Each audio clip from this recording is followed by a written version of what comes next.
Welcome once again to our YouTube channel Civil with Anil. So dear students, हम पढ़ रहे हैं soul mechanics और उसका हमारा पहला चैप्टर है इंट्रोडक्शन।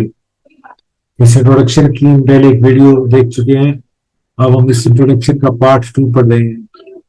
तो डियर स्टूडेंट्स, इस वीडियो के अंदर हम पढ़ेंगे कि how we can geologically classify the soil, how we can make the engineering classification of soil, what is soil profile and what is the difference between sand and clay. तो dear students, जो हमारी पिछली video थी उसके अंदर हमने पढ़ा था कि how the soil is formed. तो उसके अंदर हमने जियोलॉजिकल साइकिल भी पढ़ा था। तो आज हम पढ़ रहे हैं कि how we can geologically classify the soil. तो इसको हम दो हिस्सों में डिवाइड कर सकते हैं on the basis of the origin of their constituents. Soil can be divided into the two large groups. One type of soil is called residual soil and the another type is called transported soil. So what is the meaning of residual soil? मतलब residual soil are soils that have formed in place by the weathering and decomposition of the underlying rocks. They are typically found in areas where the rock is not easily eroded, such as in mountainous regions or areas with a thick layer of sedimentary rocks. इनमें जो residual का मतलब बची हुई जो soil अपनी parent rock के ऊपर ही बच जाती है, मतलब जो उसी पे रॉक के ऊपर ही रह जाती है, क्योंकि हमने पढ़ा है कि जो सॉइल जो होती है बनती है with the disintegration of the rocks. तो जब रॉक हमारी डिसइंटीग्रेट होती है तो वो जो अगर जो इंटीग्रेशन के बाद जो सॉइल के पार्टिकल्स हैं या जो रॉक के जो पार्टिकल्स हैं, अगर वो मान लिया अपनी बेसिक रॉक के ऊपर ये रह जाते हैं तो उन सॉइल को हम रेजिडुअल सॉइल बोलते हैं। The process of the soil formation begins with the weathering of the underlying rocks. क्योंकि जो अंडरलाइंग जो रॉक्स है उसकी वेदरिंग से ही इस सॉइल का निर्माण शुरू होता है। This can be caused by the number of factors। जो वेदरिंग हमारी कई तरह की उससे हो सकती है, जैसे temperature change, rainfall, wind, biological activities. As the rock weathers, it breaks down into the smaller particles। जो कि जैसे जैसे वेदरिंग होती है तो वो स्मॉल पार्टिकल्स में कन्वर्ट हो जाती है, which are then subjected to the further weathering and decomposition। तो वो फिर और आगे फर्दर उसकी वेदरिंग की वजह से वो जो रॉक पार्टिकल्स हैं वो जो बड़े हैं तो फिर और छोटे हिस्सों में तब्दील हो जाते हैं। Over the time these weather particles accumulate to form a layer of soil on the top of the underlying rock. तो जो अंडरलाइंग रॉक है इसके ऊपर ये जो वेदर पार्टिकल्स हैं वो इकट्ठे हो जाते हैं और एक लेयर बना लेते हैं सॉइल की, जो कि कुछ सेंटीमीटर से लेकर और कुछ मीटर तक की भी हो सकती है। तो इस तरीके से जो हमारी रेजिडुअल सॉइल बनती है, मतलब रेजिडुअल सॉइल का मतलब ये है कि वो सॉइल जो कि अपनी पेरेंट रॉक के ऊपर ही अगर बच जाती है, वहीं पर ही रह जाती है, तो उस सॉइल को हम रेजिडुअल सॉइल बोलते हैं। जब रॉक का डिसइंटीग्रेशन होता है और वो टूट कर वहीं पर ही रह जाए। दूसरी टाइप की सॉइल है हमारी ट्रांसपोर्टेड सॉइल। ट्रांसपोर्टेड का मतलब ये है कि जो कि वहां से पेरेंट रॉक से ट्रांसपोर्ट होकर आगे फर्दर चली जाए, तो उस सॉइल को हम ट्रांसपोर्टेड सॉइल कह सकते हैं। तो जो ट्रांसपोर्टेशन होती है सॉइल की वो बहुत डिफरेंट टाइप के मीन्स से उसकी जो ट्रांसपोर्टेशन है वो हो सकती है। तो उसके अंदर एक वाटर सबसे बड़ा एक माध्यम है जिसके जरिए कि हमारी सॉइल पेरेंट रॉक से आगे फर्दर ट्रांसपोर्ट हो जाती है। तो उस तरह की सॉइल को हम बोलते हैं वाटर ट्रांसपोर्टेड सॉइल, या इस टाइप की सॉइल को हम एलुवियल सॉइल भी बोलते हैं। These are the soils that have been deposited by rivers and streams. तो जो रिवर्स और स्ट्रीम्स जो होते हैं वो पहाड़ों से जो टूटे हुए पत्थर हैं उनको बहाकर अपने साथ आगे ले जाते हैं। तो इस तरह की सॉइल को हम एलुवियल सॉइल बोलते हैं। So they are often rich in nutrients and minerals and are ideal for the agriculture. तो जो मैक्सिमम जो हमारा एरिया है देश का वो एलुवियल सॉइल से ही बना हुआ है। तो alluvial soil are the soil that have been deposited by the flowing water over a long period of time. They are typically found in the floodplains, deltas, and alluvial fans, and are considered some of the most fertile soil in the world। तो सबसे ज्यादा fertile soil ही हमारी alluvial soil मानी जाती है। उसके बाद आती है lacustrine soil, are the soils or sediment that have been deposited in the lake or other still water body over the time. जो लहर क्या नाम है, झील या इस तरह की जो जिसके अंदर पानी जो है स्टिल है, उसके अंदर जो हमारे सेडिमेंट सॉइल के इकट्ठे हो जाते हैं तो उसको हम लैक्स्टीन सॉइल भी बोलते हैं। So they are often characterized by the fine grained sediments that can accumulate in layers over a long period of time. These sediments may include silt, clay, sand, and organic matter, and they can be influenced by a variety of factors such as climate, topography, and vegetation. तो जिस तरह की soil होती है इसके अंदर आमतौर पर जो हमारे जो पार्टिकल्स हैं वो सिल्ट, क्ले, सैंड के और उसमें कुछ ऑर्गेनिक मैटर भी हो सकता है। तो इस तरह की जो सॉइल जो कि झील के अंदर हमें डिपॉजिट मिलती है तो उस तरह की सॉइल को हम लैक्स्टीन सॉइल बोलते हैं। हमारी थर्ड टाइप आती है इसके अंदर मैरीन डिपॉजिट्स।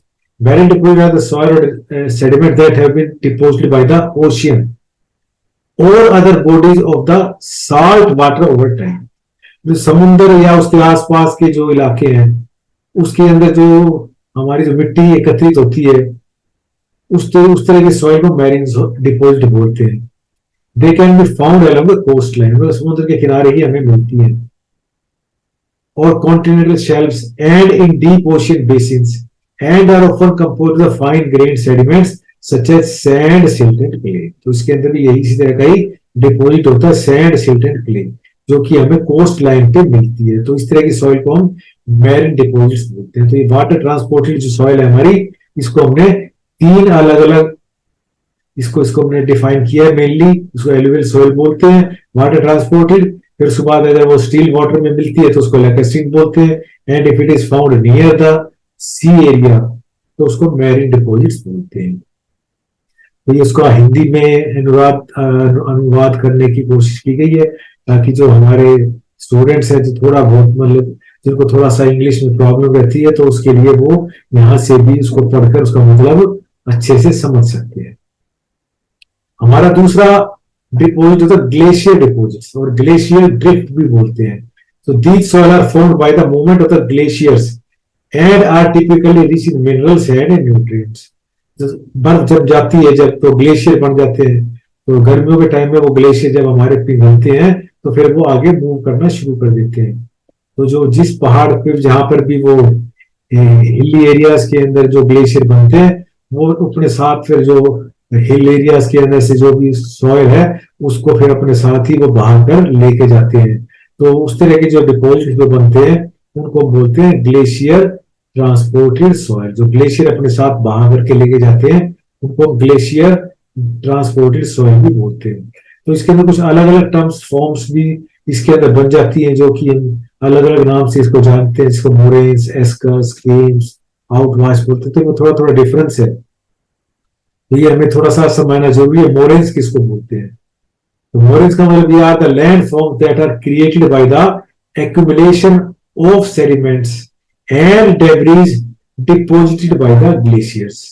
जो ग्लेशियर्स जो है जो डेब्रिज डिपोजिट करते हैं उनको हम मोरेन्स बोलते हैं। As glaciers move across the landscape they can pick up and transport a variety of rocks, sediments and other material. तो जब ग्लेशियर मूव करते हैं तो अपने साथ साथ बहुत सारी वेराइटीज के रॉक, सेडिमेंट्स अपने साथ बहा के लेके जाते हैं।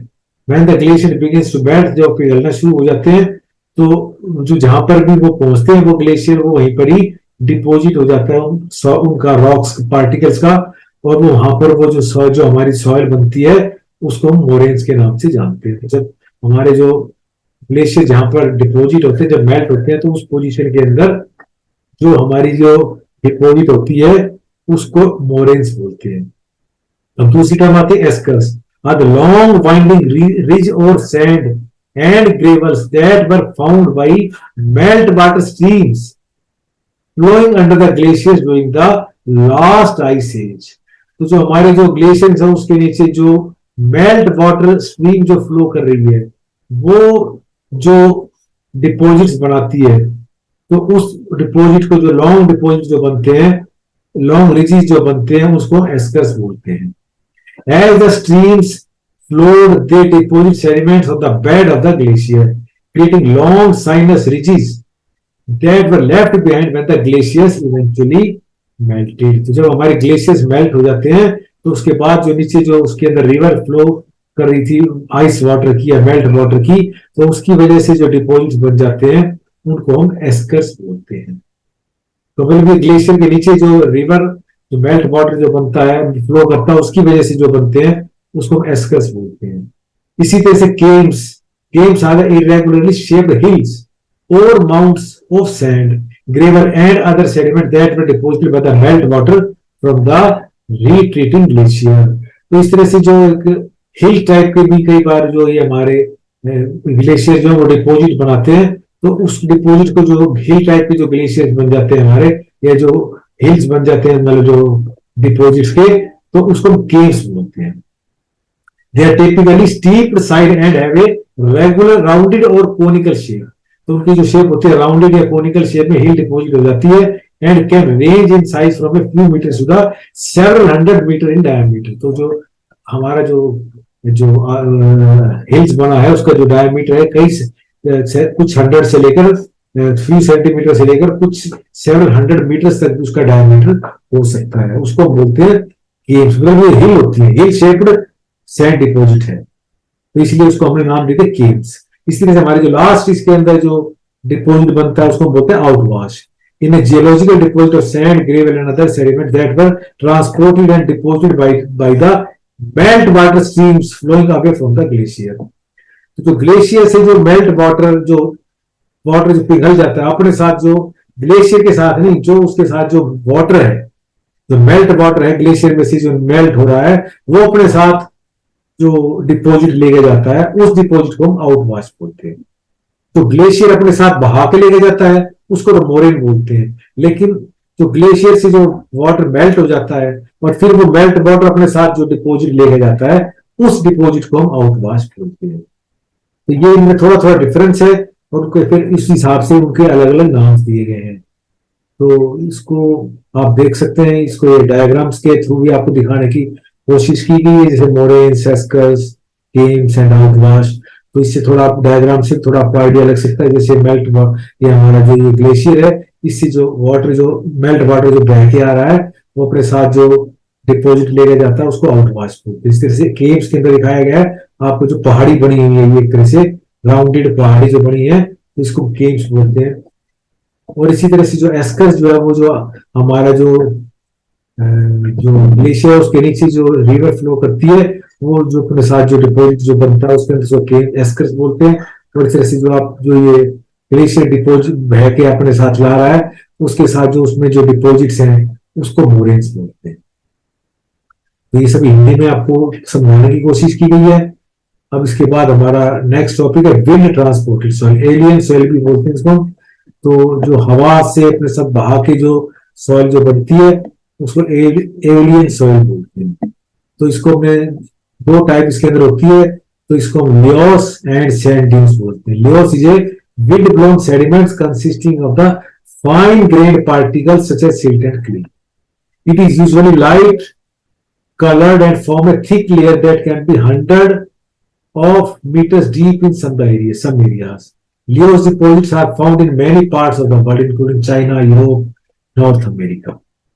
तो मतलब हवा अपने साथ जो बहा के ले जाती है वो कई कई किलोमीटर, हजारों किलोमीटर दूर भी ये पहुंच जाती है। तो इस तरह से जो सॉइल जो हमारी जो डिपॉजिट होता है इसको लियोस बोलते हैं। तो इस तरह sand dunes are the hills of sand that are created by the winds and can be found in deserts, coastal areas and other region with a dry climate। तो जहां पर ड्राई क्लाइमेट होता है वहां पर ये जो हिल्स जो होती हैं एक जगह से उठकर दूसरी जगह पर चली जाती है। एक जगह पर हिल बनी हुई है सैंड की, तो जब हवा चलती है तो उसको अपने साथ उठाकर दूसरी जगह पर शिफ्ट कर देती है। तो इस तरीके से जो डिपॉजिट बनते हैं उनको हम सैंड ड्यून्स बोलते हैं। They are formed when the wind blown sand is deposited in one place causing it to pile up and form a mount.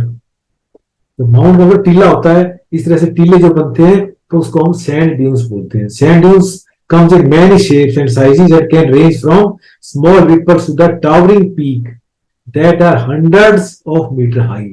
hundreds of meter high, सैकड़ों मीटर ऊंचाई के जो पहाड़ जो टीले बन जाते हैं उसको हम सैंड ड्यून्स बोलते हैं। तो sand dunes are important ecological features because they can support the unique ecosystem and habitats, including plants and animals that are specially adapted to survive in the sandy environment. तो जो sand dunes होते हैं उसके अंदर कुछ habitats भी, कुछ plants और एलिमेंट्स और कुछ उसके अंदर वहां पर जीव जंतु भी उसके अंदर रह सकते हैं, तो इसलिए उसको हम सैंड ड्यून्स बोलते हैं। तो इसकी पिक्चर दिखाने की कोशिश की गई है। सैंड ड्यून्स है, जो लियोस है, ये आप देख सकते हैं कि बहुत सैकड़ों किलोमीटर दूर से डिपॉजिट बन जाता है, और ये सैंड ड्यून्स है, इस तरह लेयर्स जो यूं की यूं उड़ती है ये, और एक जगह से दूसरी जगह पर चली जाती है। तो हवा चलती है तो इसको विंडवर्ड और लीवर्ड जैसे इसके अंदर दिखाया गया है, जो हवा के डायरेक्शन में जो हवा के विपरीत होती है, तो इस तरीके से ये सैंड ड्यून्स बन जाते हैं हिंदी में।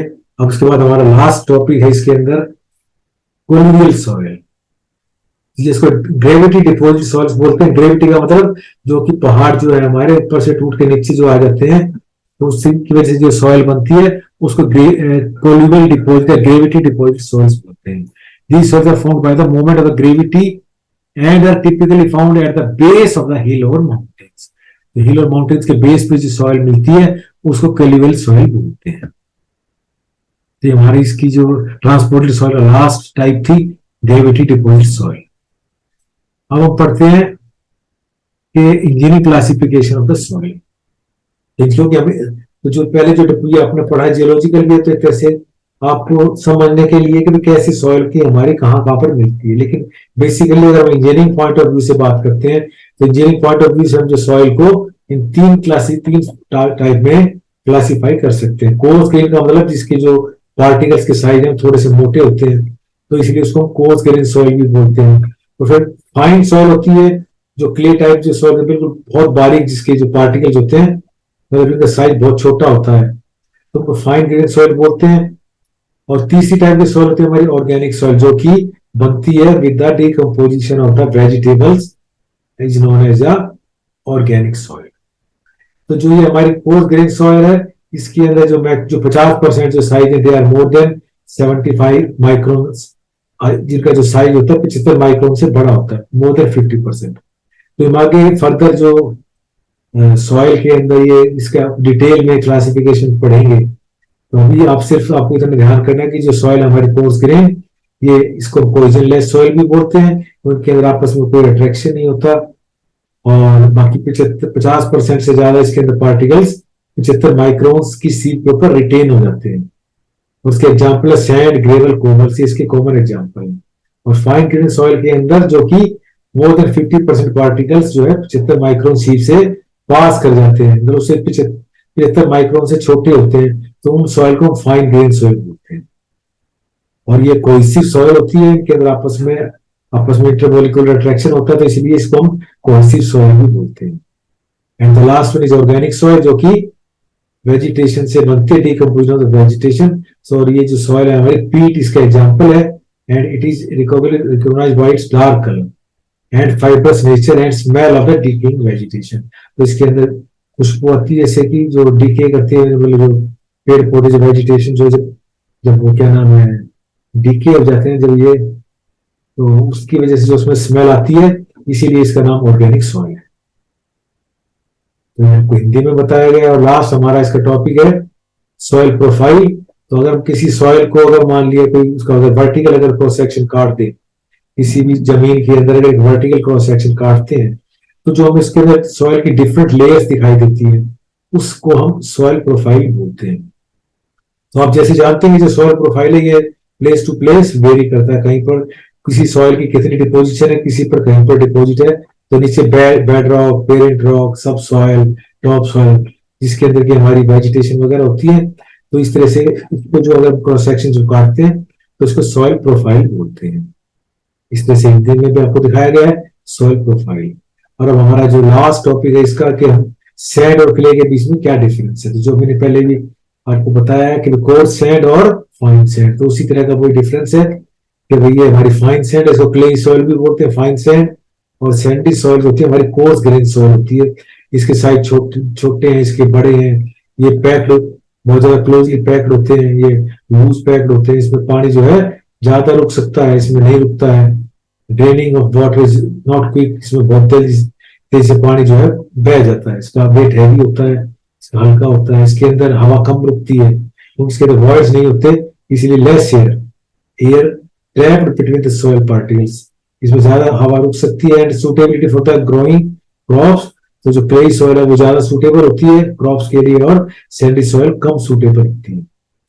तो ये स्टूडेंट्स हमने इस तरीके से पढ़ा कि भाई ये जो सॉइल की हमारी फॉर्मेशन के बारे में ये सारा का सारा आपको इसके अंदर टॉपिक बताया गया है कि क्लासिफिकेशन हमारी सॉइल की, इसके अंदर आपको बताया सारा।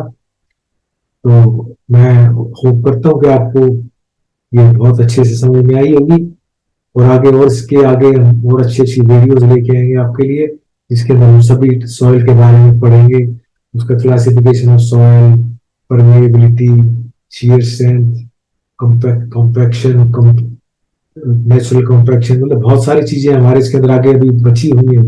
हम आगे वीडियोस के अंदर वो सारी चीजें पढ़ेंगे।